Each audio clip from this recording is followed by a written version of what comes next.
2. septembrový piatok a sobota patrili v meste Poltár tradičnému Gombovec festu. Názov Gombovec Fest vznikol ešte v roku 2007 a takým autorom tohto diela je Miško Abelovský.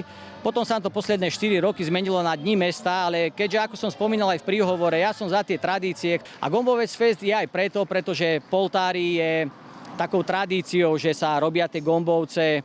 A je to niečo iné pre tých ľudí, ktorí prídu z iných obcí, z iných okresov, z iných regiónov.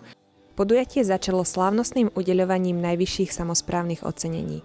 Po ňom sa ďalej piatkový program niesol v duchu folklóru a tradícií mesta.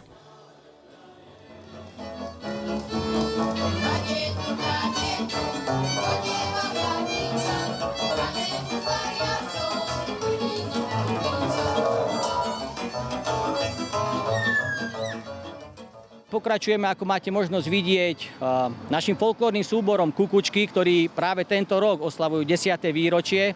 Tým chceme aj ukázať našim kukučkám, že si ich vážime a že ten folklór je pre nás naozaj dôležitý, preto sme zvolili na piatok čisto folklórny deň. V sobotu na návštevníkov čakali tradičné trhy, kde si mohli pochutnať na miestnych špecialitách.